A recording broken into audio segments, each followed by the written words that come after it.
హెబ్రీలకు రాసిన పత్రిక 7వ అధ్యాయము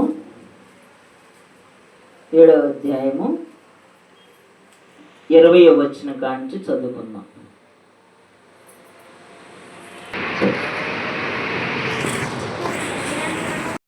ఉన్నతుడైన తండ్రి, మహిమ కలిగిన దేవ, వందనాలు, స్తోత్రాలు, ప్రణతులు చెల్లిస్తూ ఉన్నాం ప్రభా. నా తండ్రి, మా పితరుడైన పౌలు గారి ద్వారా హెబ్రీలకు రాసిన పత్రికలో మీరు మాతో మాట్లాడుతున్నందుకు వందనాలు, స్తోత్రములు ప్రభా. ఈ మర్మముతో కూడిన మాటలు వివరించుకున్నట్టుకు మా జ్ఞానము చాలదు ప్రభా. మీ జ్ఞానం, మీ శక్తి, మీ ప్రభావం మాకు ఇచ్చి మీరు మహిమ పొందమని మా పితరుడైన పౌలు గారిని మా మధ్యకు తీసుకుని రమ్మనమని యేసయ్య పరిశుద్ధ నామం అడిగి వేడుకొంచున్నాను పరలోకపు తండ్రి, ఆమేన్. మరి ఇక్కడ ప్రభువైన యేసుక్రీస్తు మరి గురించి ఇక్కడ మన పితరుడైన పౌలు గారు మాట్లాడుతూ ఉన్నారు. ఏమంటున్నాడంటే, మరియు ప్రమాణము లేకుండా యేసు యాజకుడు కాలేడు గనుక ఆయన మరి శ్రేష్టమైన నిబంధనకు పూటకాబాయను. వారైతే ప్రమాణము లేకుండా యాజకులగుదురు గాని ఈయన నీవు నిరంతరము యాజకుడవై ఉన్నావని ప్రభు ప్రమాణము చేసెను, ఆయన పశ్చాత్తాపడడు అని ఈయనతో చెప్పిన వాని వలన ప్రమాణపూర్వకముగా యాజకుడాయను. ఇక్కడ ఏం చెప్తున్నాడంటే పౌలు గారు, మరి ఒకప్పుడు పాత నిబంధన కాలములో మన ప్రధాన యాజకుడైన అహరోను గారు మరి యాజకుడుగా దేవుడు ఏర్పాటు చేసుకున్నాడు. ఆ యాజకుడుగా ఏర్పాటు చేసుకున్న ఆయన ఏమైపోయాడు? బలహీనతకు లోబడిపోయాడు. కాబట్టి పాత నిబంధన చేయలేని కార్యాలు క్రొత్త నిబంధన అయిన యేసుక్రీస్తు చేయటానికి వచ్చాడని ఈ హెబ్రీలు అంటే యూదులైన వారికి వాక్యము బోధిస్తూ ఉన్నాడనమాట. మరి ఏమంటున్నాడు? మరియు ప్రమాణము లేకుండా యేసు యాజకుడు కాలేదు అంటున్నాడు. ప్రమాణము చేశాడు. ఏమనంటే, రెండవ ఆదాముగా నేను నా కుమారుని భూలోకానికి పంపిస్తాను, ఆదాము భయపడవద్దు అని చెప్పాడు. ఆ రెండవ ఆదాము ఎవరంటే మన ప్రభువైన యేసుక్రీస్తు అనమాట. అంటే ప్రమాణపూర్వకంగా వచ్చాడే కానీ మరి ఆయన హఠాత్తుగా అయితే రాలేదు. మరి ఏమంటున్నాడంటే, ప్రమాణము లేకుండా యేసు యాజకుడు కాలేదు గనుక ఆయన మరి శ్రేష్టమైన నిబంధనకు పూటకాపాయను. అంటే పూటకాపాయ అంటే దానికి అర్థం ఏంటంటే, ఏమీ భోజనము లేని పేదవాడు ఏం చేస్తాడంటే ఒక పూట వాళ్ళింట్లో ఒక పూట వాళ్ళింట్లో తిని తన బ్రతుకు గడుపుతాడనమాట. అది దానికి అర్థం అనమాట. మరి ప్రభువైన యేసుక్రీస్తు లోకానికి వచ్చినప్పుడు మరి ఆయన ధనవంతుడు కాదు, మరి చాలా పేద కుటుంబంలో జన్మించాడు. కాబట్టి మరి ఆయన సేవా పరిచయం చేసేటప్పుడు ఆయనకంటూ ఇల్లు లేదు, వాకిల్ లేదు, తన తల్లిదండ్రుల దగ్గర కూడా ఆయన ఉండలేదు. ఎవరు పెడితే వారు భోజనం తిని ఆయన సేవ చేశాడు. ఆయన సేవ ఎలాంటిదంటే శ్రేష్టమైన నిబంధనకు. మరి శ్రేష్టమైన నిబంధన అంటే వాగ్దానం చేసిన వాడు నమ్మదగిన వాడు. కాబట్టి మరి ఈ నిబంధన ఆయన నెరవేర్చడానికి క్రొత్తదనం, అంతా క్రొత్తదనం అన్నమాట. ఒకప్పుడు మనము లోకములో ఉన్నప్పుడు మన జీవితము పాతగా ఉంటది, మనకి మరి ఇష్టం లేని జీవితం. కానీ ఇక్కడ యేసు ప్రభు అనే మాట తలంపు మన మదిలోకి వచ్చిద్దో అప్పుడు వెంటనే ఆ పాత స్థితిని ఏం చేస్తామంటే పాతి పెట్టేస్తాము. మరలా మనకు అన్నీ కూడా క్రొత్తదనము కలుగుతాయి అన్నమాట. అంతకుముందు ఎన్ని ఉన్నా కూడా మన స్థితిలో ఏముండదు, తృప్తి ఉండదు. కానీ ఎప్పుడైతే ప్రభువులోకి వస్తామో వచ్చిన వెంటనే అన్నిటినీ మనం మర్చిపోతాము. ఏమున్నా లేకపోయినా దేవుడుంటే చాలే అన్నంతగా క్రొత్తదనం మన జీవితంలోకి వచ్చేస్తుంది అనమాట. అందుకనే మరి పాత నిబంధన కాలములో ప్రధాన యాజకుడు మరి ఆయన ఏం చేశాడు?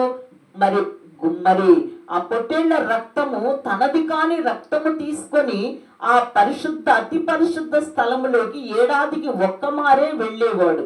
కానీ మన ప్రభుని యేసుక్రీస్తు ఏం చేస్తున్నాడు? ప్రతి దినము యాజకత్వం చేస్తున్నాడంట.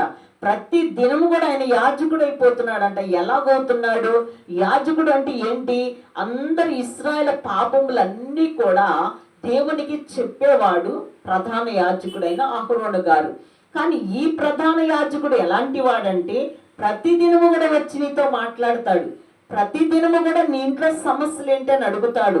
ప్రతి దినం ఎందుకమ్మా నువ్వు నిద్రపోవటం లేదు, ఎందుకమ్మా కన్నీరు కారుస్తున్నావని అడిగే యాజకుడు ఈయన క్రొత్తదనం తీసుకొచ్చే యాజకుడు, ఈయన భయాన్ని తొలగించే యాజకుడు, పాపాలు బయట పెట్టే యాజకుడు కాదు ఈయన, పాపాలు క్షమించే యాజకుడు అనమాట.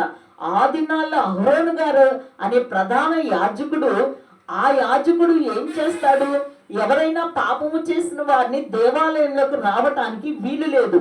కానీ ఈ యాజకుడు ఏం చేస్తున్నాడు, మనకు వచ్చిన ఈ యాజకుడు మన పాపాల వైపు చూడడు, మన శాపాల వైపు చూడడు. మనం పెట్టినది తిని మనతో ఉంటూ మనతో మాట్లాడుతూ మనం ప్రతి దినము ఏమడుగుతున్నాం అది వింటూ ఉంటారంట. ఈయన నిరంతరం యాజకుడై ఉన్నానని ప్రభు ప్రమాణము చేశాను, ఆయన పశ్చాత్తాపడ్డాడంట. ప్రభు ఏం తప్పు చేయలేదు కదా, తప్పు చేసిన వారు మాటి మాటికి పశ్చాత్తాపడతారు, కానీ ఆయన పాపం లేనివాడు కాబట్టి ఆయన పశ్చాత్తాప పడడు. కాబట్టి ఈయన నిరంతరము కూడా ఆయన జరిగిస్తూ ఉన్నాడు. ఆయన ఈ లోకంలో 33.5 సంవత్సరాలే జీవించాడు కాబట్టి ఆయన ఏం చేస్తున్నాడు, అస్సలు ఒక క్షణము కూడా ఖాళీగా ఉండకుండా ఆయన ఏం చేస్తున్నాడంటే ప్రతి క్షణము కూడా సద్వినియోగం చేసుకుంటున్నాడు. ప్రయాణము చేస్తూనే ఈ యాజకుడైతే, ప్రధాన యాజకుడు అహరోను గారైతే మరి సంవత్సరానికి ఒక్కమారు అతి పరిశుద్ధ స్థలములోకి వెళ్తాడు. కానీ ఈయనైతే ప్రతి ఒక్క పాపము చేసిన వారి ఇంటికి కూడా వెళతాడు. వెళ్ళేసి వారి పాపాలన్నీ కూడా తీసివేసి వారికి క్షమాపణ ఇచ్చి వారిని మంచిగా మార్చివేసే క్రొత్తదనం అనే ప్రధాన యాజకుడు మన ప్రభుని యేసుక్రీస్తు అని ఈయనతో చెప్పవలసిన ప్రమాణపూర్వకముగా యాజకుడాయను. మరియు ఆ యాజకులు మరణం పొందుట చేత ఎల్లప్పుడూ ఉండుట సాధ్యము కానందున అనేకులైరి గాని అంటున్నాడు. అంటే ప్రభుని యేసుక్రీస్తు ఎన్నాళ్ళు బ్రతికారు ఈ లోకంలో, 33.5 సంవత్సరాలే జీవించాడు. కాబట్టి ఆ ఒక్క యాజకుడు చాలడనేసి ఆయన చనిపోయిన తరువాత అనేక యాజకులు వచ్చేసారంట. ఆ యాజకులు, ఇప్పుడున్న యాజకులు అందరూ కూడా ఏం చేశారు, యేసు ప్రభుని వెంబడించే యాజకులు అనమాట. యేసు ప్రభు ఎలాగూ క్షమించాడో, ఎలాగూ పాపల కొరకు ప్రార్థన చేశాడో, ఎలాగూ రోగుల కొరకు ప్రార్థన చేశాడో, ప్రతి ఒక్కటి కూడా యేసు ప్రభు అడుగుజాడలని యాజకుడు అడుగుజాడల్లో నడిచారు. ఆ తర్వాత వచ్చే యాజకులు అందరూ కూడా ఇప్పుడు మన పాస్టర్ గారులు ఉన్నారు, మరి ఇంటికి రండి అంటే వస్తున్నారా లేదా, అమ్మా మీ ఇల్లు మంచిది కాదు, మీరు మంచోళ్ళు కాదని అంటున్నారా, అస్సలు అనరు.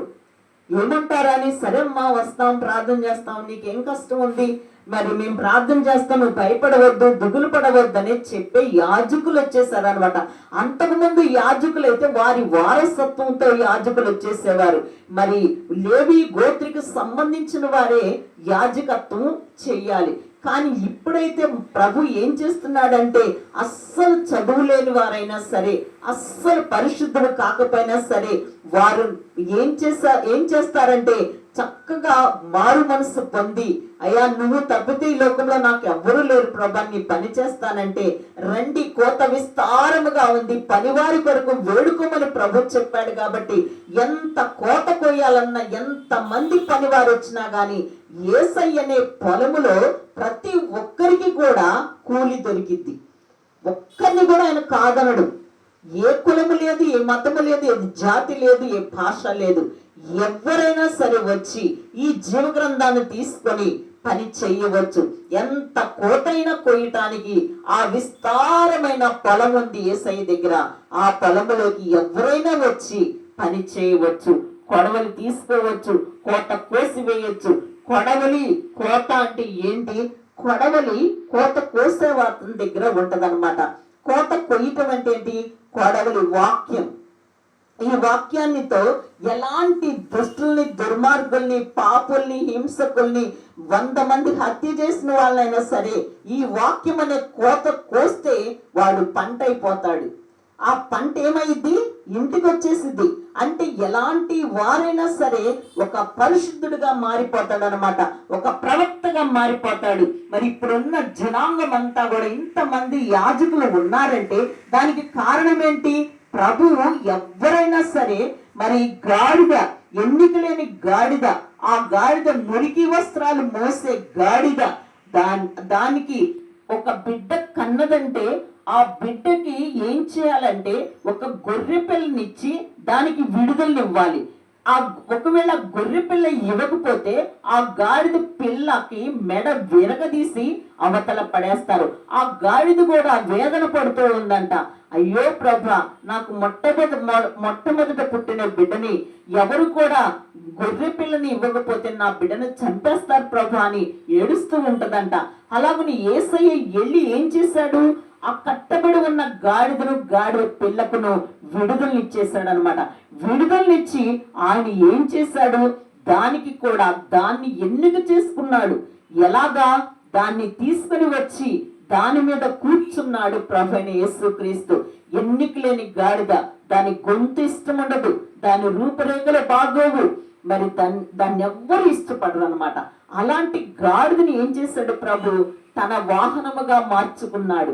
ఎప్పుడైతే గాడిద ఆయన గాడిద మీద కూర్చున్నాడో దాని స్థితిగతులు మారిపోయినాయి అనమాట. దాని పాదముల కింద అది నడుస్తూ ఉంటే నూతన వస్త్రాలు తీసుకుని వచ్చి వేసేసారనమాట. దాన్ని ఎంతగానో ఆహ్వానించారు. ఎందుకంటే పైన ఉన్న ప్రభుని యేసుక్రీస్తుని బట్టి ఆ గాడిద మోస్తున్న గాడిదకి ఏమొచ్చింది? విలువ వచ్చిందనమాట. అలాగని ఎవరైనా సరే జీవ గ్రంథాన్ని తీసుకొని నేను సేవ చేస్తాను ప్రభా, నీ పని చేస్తానంటే ఎలాంటి వారికైనా ప్రభు తన జీవ గ్రంథాన్ని ఇచ్చి, తన పంట పొలము ఈ జీవ గ్రంథము ఎంత చెప్పినా తరగని ఆస్తి, కోట్ల మంది విస్తారమైన ప్రవాహమైన జనాంగము చెప్పినా కానీ తరగని ఆస్తి అనమాట. ఈ తరగని ఆస్తి చిరచరాస్తిగా ప్రభు మనకి ఇచ్చివేసి ఏం చేస్తున్నాడంటే ఎవరైనా సరే సేవ చేయవచ్చు అనేసి ఈయన కొత్తగా ఒక నిబంధన తీసుకొని వచ్చాడు. ఆయన ఎలాంటి వాడంటే ఎటువంటి పాపినైనా త్రోసివేయని వాడు. అలాంటి తన రూపురేఖలు కలిగిన యాజకుడిని ఆయన ఏర్పాటు చేసుకున్నాడు. కాబట్టి ఏ యాజకుడైనా సరే మన తప్పు ఒప్పులు మరి వాళ్ళు ఎత్తి చూపించరు. ఎందుకంటే మనం వాక్యం ద్వారా మనం మారిపోవాలే కానీ ఎవరు వచ్చి కూడా ఏలు పెట్టి చూపించడు, ఎవరు కూడా నోరు తెచ్చి గద్దించరు. వాక్యం ద్వారా గద్దిస్తారు, వాక్యం ద్వారా మనిషి మారిపోవాల్సిందే కానీ ఎవ్వరు కూడా ఎవరిని విమర్శలు చేయరు. అటువంటి హక్కు దేవుడు ప్రభువైన యేసుక్రీస్తు ఎవరికి కూడా ఇవ్వలేదన్నమాట. అందుకే ఎవరు మట్టుకు వారు మారిపోండి, మా రక్షణ పొందండి, మారు మనసు పొందండి, బాప్తిసం తీసుకోండి, ప్రభుతో సహవాసం చేయండి అని చెప్తారే కానీ మనల్ని ఎవ్వరు కూడా విమర్శించరు అనమాట. ఆ హక్కు దేవుడు ఇవ్వలేదు. పాత నిబంధన కాలంలో అయితే విమర్శించేవాళ్ళు. ఎవరైనా సరే ఏదైనా చెడ్డ పనులు చేస్తే మరి ఊరి వెలుపల తీసుకొని వెళ్ళి రాళ్లతో కొట్టి చంపేసేంత మరి అలాంటి ఉందన్నమాట పాత నిబంధనలు. ఇప్పుడైతే అలాంటిది లేనే లేదు. ఈ ప్రధాన యాజకుడైన ప్రభువైన యేసుక్రీస్తు నిరంతరము కూడా ఉంటాడనమాట. ఈయన నిరంతరము ఉన్నవాడు గనక మార్పు లేని యాజకత్వము కలిగిన వాడైన ఈయన తన ద్వారా దేవుని యొద్దకు వచ్చే వారికి పక్షమున విజ్ఞాపన చేయుటకు నిరంతరము జీవించి ఉన్నాడు గనక వారిని సంపూర్ణముగా రక్షించుటకు శక్తిమంతుడై ఉన్నాడు. ఈయన ఎలాంటి వాడంట? ఒకవేళ ఈయన చనిపోయినా కూడా ఈయన వారసులు ఏం చేస్తున్నారంటే నిరంతరము సేవ చేస్తూనే ఉన్నారు. ఈ నిరంతరము యేసు ప్రభు అంశము ధరించుకున్న వారయ్యి ప్రతి ఒక్కరు కూడా ప్రతి దినము కూడా ప్రార్థన చేస్తూనే ఉన్నారు. ఎవ్వరు కూడా నేను రాను, నీకోసం నేను ఇప్పుడు ప్రార్థన చేయలేను అన్నవారు ఎవ్వరు కూడా ఉండరన్నమాట. డాక్టర్లైనా రాలేరేమో కానీ మన ప్రభువైన యేసుక్రీస్తు అయితే మరి నిరంతరం మనకు తోడై ఉంటాడు, శక్తిమంతుడు అనమాట. ఆ తర్వాత ఆయన ఎలాంటి వాడంటే పవిత్రుడను, నిర్దోషియు, నిష్కలముషుడు, పాపులలో చేరక ప్రత్యేకముగా ఉన్నవాడును, ఆకాశ మండలము కంటే మిక్కిలి హెచ్చైన వాడైన ఇట్టి ప్రధాన యాజకుడు మనకు సరిపోయిన వాడు అంటున్నాడు. ఆయన ఎలాంటి వాడంట? పవిత్రుడు, నిర్దోషుడు, నిష్కలంశములు, పాపులలో చేరక ప్రత్యేకముగా ఉన్నవాడు అనమాట. మరి నిష్కలంశుడు అంటే ఏంటి? ఏ కపటము లేనివాడు అనమాట. మరి కపటం లేకుండా మాట్లాడే వారిని అందరూ మెచ్చుకుంటారు కదా, అలాగనమాట.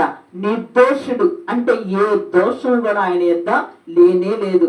మనల్ని మరి ఎంత పాపుల్లో తిరిగినా కూడా ఆయన పవిత్రముగానే ఉన్నాడంట. పాపుల్ని మార్చడానికి వచ్చాడే కానీ ఆయన పాపుల్లో చేరటానికి రాలేదనమాట. అలాగున ఈయన ఇంత పరిశుద్ధుడు, ఆయన ఆకాశ మండలము కంటే మిక్కిలి హెచ్చైన వాడు, ఇట్టి ప్రధాన యాజకుడు మనకు సరిపోయిన వాడు. ఈ ప్రధాన యాజకుడని యేసుక్రీస్తు ప్రభు ఈ లోకము ఉన్నంత వరకు కూడా ఆయన మనకు తోడై ఉంటాడనమాట. యాజకత్వం అంటే ఏంటంటే మనలో ఉన్న ప్రతి ఒక్కటి కూడా సరిచేయటం అనమాట. మరి అహరోను గారు ఏం చేసేవారంటే దేవాలయంలో మరి ప్రతిదినం ఉదయ సాయంకాలం ఏం చేయాలంటే మరి దీపాలు వెలిగించాలి, ప్రమిదల్లో నూనె పోసి ఒత్తి వేసి వెలిగించాలి. ఆ ప్రమిదల్లో ఒత్తిని ప్రతిసారి కూడా అది వెలిగకుండా ఆరిపోయిద్దేమని సవరిస్తూ ఉండాలన్నమాట. అలాగే ఈ యాజకుడైన ప్రభువు యేసుక్రీస్తు ఏం చేస్తాడంటే మనలో ఉన్న ఆలోచనలు, తలంపులు, క్రియలు, పద్ధతులు అన్ని కూడా సరి చేస్తాడనమాట. ఈ ప్రధాన యాజకుడైన యేసుక్రీస్తు ఈ వాక్యం ద్వారా ఎలాగో సరి చేస్తాడు, వాక్యం ద్వారా సరి చేస్తాడు. నువ్వు ప్రతిదినము వాక్యం చదువుకుంటే, ప్రతిదినము ప్రార్థన చేసుకుంటూ ఉంటే ప్రభువే స్వయముగా వచ్చి నీకు ఈ వాక్యం ద్వారా నీతో మాట్లాడతాడు. వాక్యం ఏమయ్యింది? దేవుడై ఉన్నాడు కాబట్టి ఆ వాక్యమే శరీరధారి కృపాసత్య సంపూర్ణుడే మన మధ్యకి వచ్చివేశాడు కాబట్టి ఈ ప్రధాన యాజకుడు ఏం చేస్తాడు? సరిచేస్తూ ఉంటాడు మన లోటుపాట్లు. ఆ వెలుగు ఆరిపోకుండా ఒత్తిని సరిచేసే అహరోను గారు మన ప్రభుని యేసుక్రీస్తు అయితే ప్రతిదినం వాక్యముతో ఏం చేస్తున్నాడు? సరిచేస్తూ ఉన్నాడు. ఎలాగున ప్రతి దినము కూడా దేవాలయాల్లో ఏం చేస్తారు? ఉదయాన్నే లేచి ఆరాధన జరుపుతారు. ఎవరు వచ్చినా రాకపోయినా వారు ఏం చేస్తారు? దేవాలయము తలుపులు తీసి ప్రతి దినము 4 గంటలకు 5 గంటలకు లేచి వారు వచ్చి అందరికీ వాక్యము మైక్ ద్వారా బోధిస్తూ ఉంటారు. నేను కూడా అంతకుముందు ఫస్ట్లో నేను మైకులు లేపని నా గొంతే ఒక మైకు లాగా ప్రార్థన చేసి అలాగ 3 గంటలకే లేచేదాన్ని. మరి అయ్యగారి కంటే ఆ పెద్ద చర్చల అయ్యగారి కంటే నేనే ముందు లేచి ప్రార్థన చేసి నేను ముగించుకొని ఆయన వాక్యం వినేదాన్ని అనమాట ఆ రోజుల్లో. అలాగున ఈ ప్రధాన యాజకత్వం అంటే ఏంటి? ఒక టైం టేబుల్ ఉండాల్సిన అవసరం లేదు. ఎప్పుడైనా యాజకత్వం చేయొచ్చు. ఏ సమయంలోనే నువ్వు వచ్చి ఎవరైనా వచ్చి అమ్మా నాకు ఇలాగ బాగోలేదను నా సమస్యను చెప్పినప్పుడు నీ సమస్య కొరకు ప్రార్థన చేయటమే యాజకత్వం. యాజకత్వం అంటే ఏంటి? అదొక ప్రత్యేకముగా మరి ఆ రోజులైతే ఒక వస్త్రధారణ ఉంది, యాజకులకి ఒక ప్రత్యేకమైన వస్త్రధారణ ఉంది, ఒక అలంకరణ ఉంది, అన్నీ కూడా ఉన్నాయి వాళ్ళకి. కానీ ఇప్పుడైతే అలా కాదు. మనం పాత వస్త్రము కట్టుకున్నా సరే ఎదుటి మనిషిని సేద తీర్చవచ్చు అన్నమాట. నీ వస్త్రధారణ వైపు దేవుడు చూడరు. నీవు ఏం చేస్తున్నావు? ఎదుటి మనిషిని ఓదారుస్తున్నావా? ఎదుటి మనిషిని బాధలు తీర్చడానికి ప్రార్థన చేస్తున్నావా అని గమనిస్తాడనమాట. కాబట్టి ఈ ప్రధాన యాజకుడు ఏం చేశాడు? ఆ ప్రధాన యాజకుడు ఎలాంటి వాడంటే ఒక్క పురుషులకే ఆయన ప్రధాన యాజకుడు, స్త్రీలకు కాదు. కానీ ఈ ప్రధాన యాజకుడు ఎలాంటి వాడు? స్త్రీలకే పని అప్పగించేశాడు. సమరీ స్త్రీ దగ్గరికి వెళ్ళాడు, ఆమెతో మాట్లాడాడు. ఆమెతో మాట్లాడిన వెంటనే ఆమె అంతరంగికం ఆయన చెప్పంగానే అయ్యా మా పితరులు ఎదురు చూస్తున్న మెస్సేజ్ నీవే అనేసి పరిగెత్తుకుంటూ వెళ్ళిపోయి 5,000 మంది జనాంగాన్ని, పురుషులైన బలము కలిగిన వారిని తీసుకుని వచ్చింది. ఎవరు మొట్టమొదటి సువార్త ప్రకటించారంటే ఈ సమరయ స్త్రీ అన్నమాట. ప్రభు ఏం చేశాడు? స్త్రీలకే అప్పగించాడు. కాబట్టి ఈ ప్రధాన యాజకత్వం అనేది స్త్రీలు చెయ్యొచ్చు, పురుషులు కూడా చెయ్యొచ్చని ప్రభు చెప్పాడనమాట. ఎవరైనా మంచి మాటలు చెప్తే ఎవరైనా వినొచ్చు కదా అనేసి అనమాట. అలాగున ఇంకొక మాట ఏం చెప్తున్నాడంటే ప్రభు 27వ వచనం, ప్రధాన యాజకుడు మనకు సరిపోయిన వాడు, ధర్మశాస్త్రము బలహీనత గల మనుషులను యాజకులుగా నియమించును గాని ధర్మశాస్త్రమునకు తర్వాత వచ్చిన ప్రమాణపూర్వకమైన వాక్యము నిరంతరము సంపూర్ణ సిద్ధి పొందిన కుమార్ని నియమించిన గనక ఈయన ప్రధాన యాజకుల వలె మొదట తన సొంత పనుల కొరకు, తర్వాత ప్రజల పాపముల కొరకు దినదినమును బలులు అర్పించవలసిన అవసరము గలవాడు కాడు. తన్ను తాను అర్పించుకున్నప్పుడు ఒక్కసారి ఈయన పని ముగించి వేశాను. ఇక్కడ అహరోను గారికి అహరోను గారికి ఏం జరిగిందంటే ఆయన బలహీనత వల్లంట ఏం జరిగిందంటే ఆయన మరి మోషే గారు 40 దినాలు కొండపైన ఆయన వెళ్ళి ఏం చేశాడంటే 40 దినాలు ఆలస్యం చేసేసరికి ఏం చేశాడంటే వెంటనే మరి అహరోను గారి మీద ఇశ్రాయేల్ జనాంగము పడిపోయి ఆ మోషే ఏమైపోయాడో మాకు తెలియదు, కాబట్టి మరి ఆ ఐగుప్తు నుండి మమ్మల్ని రప్పించిన ఆ మోషే అనువాడు ఏమాయనో మాకు తెలియదని అతనితో చెప్పిరి. అందుకు అహరోను, మీ భార్యలకు, మీ కుమారులకు, మీ కుమార్తెలకు చెవులనున్న బంగారపు పోగులను తీసి నా యొద్దకు తెండని వారితో చెప్పగా, ప్రజలందరూ తమ చెవులున్న బంగారపు పోగులను తీసి అహరోను వద్దకు తెచ్చిరి. అతడు వారి యొద్ద వాటిని తీసుకొని పొగరుతో రూపమును ఏర్పరిచి దానిని పోసి దూడగా చేశాను. అప్పుడు వారు, ఓ ఇశ్రాయేలు, ఐగుప్తిలో దేశంలో నుండి నిన్ను రప్పించిన నీ దేవుడు ఈయనే అనిరి. అహరోను అది చూచి దాని ఎదుట ఒక బలిపీఠము కట్టించెను మరియు అహరోనుతో, రేపు యెహోవాకు పండుగ జరుగునని చాటించేశాడు. ఈయన బలహీనుడైపోయాడు అనమాట. ప్రధాన యాజకుడని దేవుడు ఏర్పాటు చేసుకుంటే ఈ ప్రధాన యాజకుడు ఏమైపోయాడు? బలహీనమైపోయాడు అనమాట. వెంటనే వారు కొట్టి చంపుతారేమో అనేసి మోషే గారు రావటం ఆలస్యమయ్యేసరికి ఏం చేశారు వీళ్ళందరూ అంటున్నారు, ఆ మోషే ఏమైపోయాడో మాకు తెలియదు అంటున్నారు. ఎంత అద్భుతాలు, ఆశ్చర్యాలు! ఎర్ర సముద్రం పాయలు చేసి ఆ నీళ్లలో దారి ఇచ్చి ఆయన నడిపించాడు. 10 తెగుళ్ళు చేశాడు.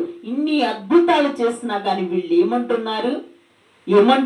ఆ మోషే ఏమైపోయాడో మాకు తెలియదు, మాకంటూ ఒక ప్రయాణం చేయడానికి మాకొక ఏర్పాటు చేయమని ఈ ప్రధాన యాజకుడైన అహరోను గారి మీద వీళ్ళు గొడవ పెట్టుకున్నప్పుడు ఏం చేశారు?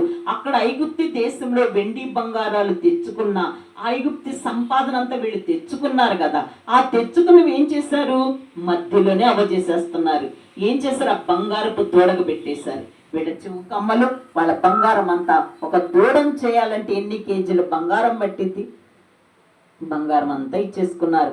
అలాగున ఈ మనిషి అనేవాడు, ఈ ప్రధాన యాజకుడైన అహరోను ఏమైపోయాడు? బలహీనుడైపోయేసరికి ఇక అలాంటి యాజకుడు కాకుండా ప్రభువుని యేసుక్రీస్తు ఏం చేశాడంటే మరి తనే స్వయంగా ఈ లోకానికి వచ్చి వేశాడనమాట.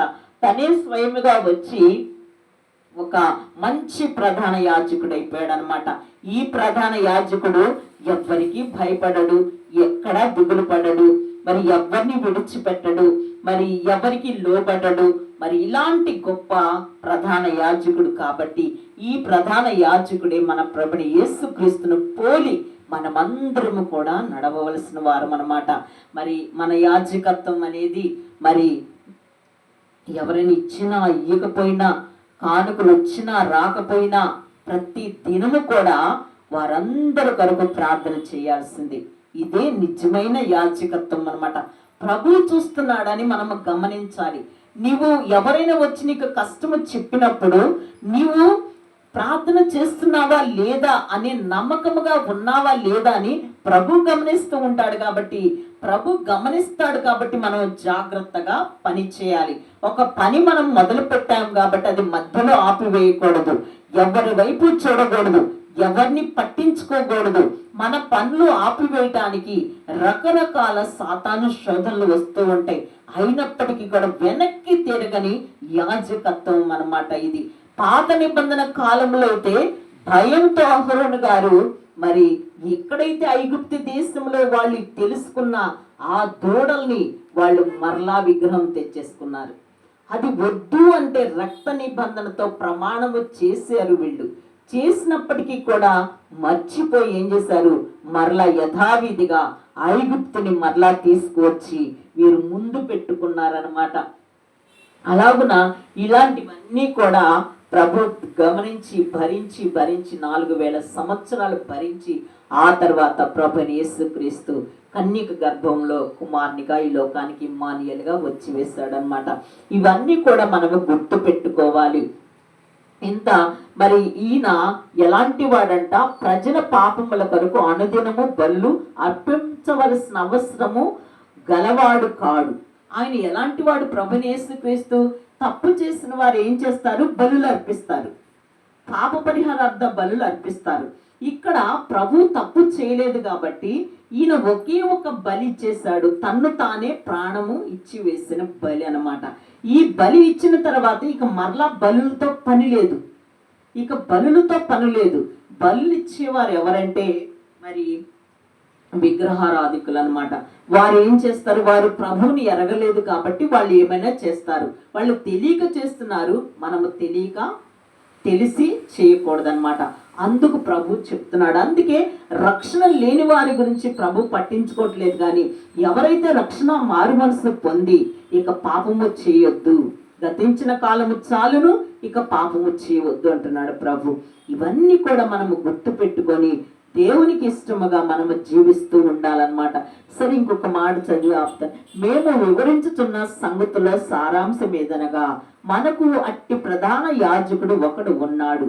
ఆయన పరిశుద్ధాలయమునకు అనగా మనుషుడుగా కాక ప్రభువే స్థాపించిన నిజమైన గుడారమునకు పరిచారకుడయ్యుండి పరలోకమందు మహామహుని సింహాసన కుడిపార్శ్వమున ఆసీనుడైన ప్రతి ప్రధాన యాజకుడు అర్పణలు బలులు అర్పించుటకు నియమింపబడెను. అందుచేత అర్పించుటకు ఈయన ఏమైనా ఉండుట అవశ్యము. ధర్మశాస్త్ర ప్రకారము అర్పణలు అర్పించు వారున్నారు గనక ఈయన భూమి మీద ఉన్న ఎడల యాజకుడయ్యండి. మోషే గుడారము అమర్చబోయినప్పుడు కొండ మీద నీకు చూపబడిన మాదిరి చొప్పున సమస్తము చేయుటకు జాగ్రత్త పడుము అంటున్నాడు. ఇక్కడ అహరోను గారు గురించి మోషే గారు ప్రధాన యాజకుడు గురించి చెప్పాడు. కానీ ప్రభుని యేసుక్రీస్తు అయితే ఈయన ఎలాంటి వాడంట, ప్రధాన యాజకుడు ఒకడున్నాడు. ఆయన పరిశుద్ధాలయమునకు అనగా మనుషుడుగాక ప్రభువే స్థాపించిన నిజమైన గుడారం అన్నమాట. ఈ నిజమైన గుడారం ఏంటంటే మన శరీరము. మన శరీరం అనే గుడారంలో ఆయన నివాసం చేయటానికి ఆయన మనల్ని స్థాపించుకున్నాడు. కాబట్టి ఈ ప్రధాన యాజకుడు మన దేహములో వెలుగుమయమైన మన హృదయములు ఆయన భద్రపరుచుకొని ఆయనకు మనము సింహాసనం వేసి ఆయన కూర్చుండబెట్టి, ప్రభా నేను ఏం చేయాలి, ఏం చేయకూడదు ప్రభా, ఎక్కడికి వెళ్ళాలి, ఎక్కడికి వెళ్ళకూడదు ప్రభు అనేసి ఎప్పటికప్పుడు మన ఇంటికి అధికారిగా ఆయనకి మన సమస్తము కూడా అప్పగిస్తే ఆయన అన్ని మనకి మంచి చెడులు నేర్పిస్తాడు. మనకి ఏం కావాలో ఆయన తెలియపరుస్తాడు అన్నమాట. ఇట్టి ప్రధాన యాజకుడైన యేసుక్రీస్తు ప్రభుని మనము నమ్ముకుంటే మన ప్రతి ఒక్క అవసరత అక్కడ తీర్చి ఆయనకి ఎల్లవేళలా మనకు తోడై ఉంటాడు. వాక్యము దేవుడు దీవించిన గాక. ప్రార్థన చేసుకుందాం. మహోన్నతుడు అయిన తండ్రి, మహిమ కలిగిన దేవ, వందనాలు, స్తోత్రాలు, ప్రణతులు వెంటనే చెల్లిస్తూ ఉన్నాను ప్రభా. ఈ రాత్రికాల సమయం అందు తండ్రి, మా పితరుడైన అహరోను గారు ప్రధాన యాజకుడు ఒక శరీరమును బట్టి ఆయన బలహీనుడైపోయాడని ప్రభా, నీవే స్వయముగా పరలోకము నుండి భూలోకానికి వచ్చి ప్రధాన యాజకుడు అంటే ఎలా ఉండాలి, యాజకత్వం అంటే ఎలా ఉండాలి అని నీవు మాకు నేర్పించి మాదిరి చూపించి నా తండ్రి నాయన, ఒక యాజకుడు మరి ఒక ఇశ్రాయేలు 12 గోత్రాలకే పరిమితము కాకుండా ఇశ్రాయేలు పాపముల క్షమాపణ కొరకు ప్రార్థన చేయటమే కాకుండా భూలోకములున్న ప్రతి ఒక్క మానవుడి కొరకు ప్రార్థన చెయ్యాలి. ప్రతి ఒక్క మానవుడి వద్దకు వెళ్ళాలి. ప్రతి ఒక్క మానవుని హృదయాన్ని తట్టాలి. వారి లోటుపాట్లు వాక్యం ద్వారా చెప్పాలి. వారికి వారే సరిచేసుకోవాలి. మనం ఎంతకాలము మనం వెళ్ళి సరిచేయటము కాదు, కానీ ఈ వాక్యం అనే ఖడ్గము వాళ్ళ ప్రాణాత్మల్లోకి వెళ్ళిపోయి ప్రతి ఒక్క నరంలో కండ్రంలో కదిలించగలిగిన వాక్యం అనే ఖడ్గము దూసుకొని వెళ్ళిపోవాలి. కానీ మనము ఎంతకాలము వారి నోటితో మనము చెప్పినా ఎవరు వినరని వాక్యం ద్వారా దేవుడు కనబడి మాట్లాడి ఆయనే ప్రధాన యాజకత్వం తీసుకొని ప్రతి దినము కూడా ప్రతి ఒక్క బిడ్డని ప్రతి ఒక్కరితో మాట్లాడి వారికి ఉన్న సమస్యలు ఏమిటో తెలుసుకొని ప్రభు వారి దగ్గరికి వెళ్ళి వారిని పరామర్శించి వారి వ్యాధులు తీసివేసి వారి బాధలు తీసివేసి నేనున్నానమ్మా, నువ్వు భయపడవద్దని వారికి ఎంతగానో ఒక కుమారుడుగా నా తండ్రి ప్రతి ఒక్క బిడ్డని దర్శించిన రీతిగా అట్టి ప్రధాన యాజకుడు నిరంతరము ఉండాలని ప్రభా, మా గృహాల్లో నాయన ఎవరి మట్టుకు వారమేమి నా తండ్రి నిన్ను మహిమపరిచే బిడ్డలుగా నా తండ్రి నీ వాక్యము నాయన మేము విని ఇంకొకరికి చెప్పేంతగా ఎదుగుదల మాకు దయచేసి నా తండ్రి ప్రతి ఒక్కరి కొరకు ప్రార్థన చేయగలిగిన అంతస్తును మాకు దయచేసి మీరు మహిమ పొందమని దుష్టుని వాడి క్రియలు లయపరిచి నాయన కూడి ఉన్న మమ్మల్ని అందరినీ పేరు పేరున దీవించి ఆశీర్వదించి వారి అవసరతల అక్కర్ల తీర్చి వారి వ్యాధి బాధల నుండి విడుదల దయచేసి మమ్మల్ని అందరినీ కూడా మీ కృపగలిగిన హస్తం చాటిన ప్రతి దినం ప్రతి క్షణం భద్రపరిచి మీరు మహిమ పొందమని యేసయ్య పరిశుద్ధ నామమున అడిగి వేడుకొంచున్నాను పరలోకపు తండ్రి. ఆమేన్.